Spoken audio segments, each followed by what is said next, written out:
రైతులు రోడ్డెక్కేదా అంటే ఇప్పుడు కోకో రైతులు రోడ్డెక్కినటువంటి సంఘటన సంచలనం సృష్టిస్తోంది.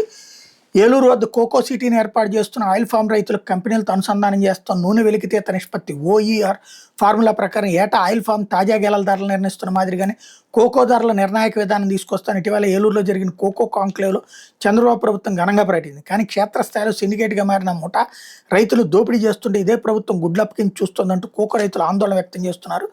కష్టకాలంలో ఆదుకోవాల్సిన ప్రభుత్వం కంపెనీలకు కొమ్ము కాస్తూ తమను పట్టించుకోవడం లేదని వాపోతున్నారు. రాష్ట్రంలో 1.12 లక్షల ఎకరాలు కోకో సాగవుతుంది.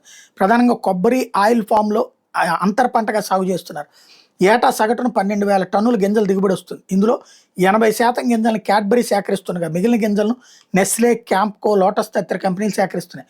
కోకో పంటకు నవంబర్ నుంచి జూన్ వరకు సీజన్, జూలై నుంచి అక్టోబర్ వరకు అన్సీజన్. దిగుబడిలో 2 వంతులు సీజన్లోనూ 1 వంతు అన్సీజన్లోని చేతికొస్తుంది. గతంలో సీజన్ అన్సీజన్ అనే తేడా లేకుండా గింజలన్నింటి ఒకే రీతిలో అంతర్జాతీయ మార్కెట్ ధరలకు అనుగుణంగా కంపెనీలు కొనుగోలు చేశాయి. కానీ బాబు ప్రభుత్వం వచ్చాక సిండికేట్ మాయాజాలంతో రైతులు నష్టాల ఊబిలో కూరుకుపోతున్నారు. గతేడాది అంతర్జాతీయ మార్కెట్లో ₹750 ధర పలుకుతున్న సమయంలో స్థానికంగా కంపెనీలు సిండికేట్గా మారి ₹350 నుంచి ₹450 మధ్య కొనుగోలు చేస్తాయి. ప్రభుత్వం కిలోకి ₹50 ప్రోత్సాహం ఇస్తామని ప్రకటించింది. ఈ మేరకు మే 23 జీవో జారీ చేస్తే అప్పటికే రైతులు తమ వద్ద ఉన్న పంటను ఆయన గడికి తెగనమ్ముకోవడంతో ఎకరాకి 40,000 వరకు నష్టపోయారు. ఇక నుంచి కంపెనీలు కిలోకి ₹500 తక్కువ కాకుండా కొనుగోలు చేస్తాయని ప్రచారం జరగడంతో లీజులు అమాంతం పెంచేశారు. అప్పటి వరకు ఎకరాకి 1,20,000 వసూలు చేస్తుంటే ఏడాదికి ఇప్పుడు 1,75,000 వసూలు చేస్తున్నారు. 2 లక్షల దాకా కూడా పెంచేశారు. మరోపక్క పెరిగిన ఎరువులు ధరలు, కూలీల ఖర్చులు కోకో రైతులకు పెనుభారంగా మారి పొటాష్ 50 కేజీల బస్తా 1,600 నుంచి 1,950 పెరిగింది. కూలీ ఖర్చులు మగవాళ్ళకి 450 నుంచి 520 ఆడవాళ్ళకి 200 నుంచి ₹280 పెరిగాయి. ఇలా ఎకరాకు 45,000 నుంచి 50,000 వరకు పెట్టుబడులు పెరిగాయి.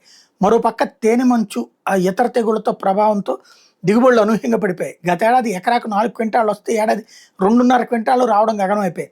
సరిగ్గా ఇదే సమయంలో కంపెనీలు, వ్యాపారులు సిండికేట్గా మరి అంతర్జాతీయ ధరలను బూచిగా చూపి అడ్డగోలుగా ధరలను తగ్గించేస్తూ వచ్చారు. 23-24 సీజన్లో కిలో కోకో గింజలకు ₹1,050 ధర లభిస్తే గతేడాది ప్రీమియం గింజకు ₹350 నుంచి ₹450, అన్సీజన్ గింజకి ₹200 నుంచి ₹250 నుంచి కొన్న దాఖలాలు. ఫలితంగా ఎకరాకు 40,000 వరకు నష్టపోయారు.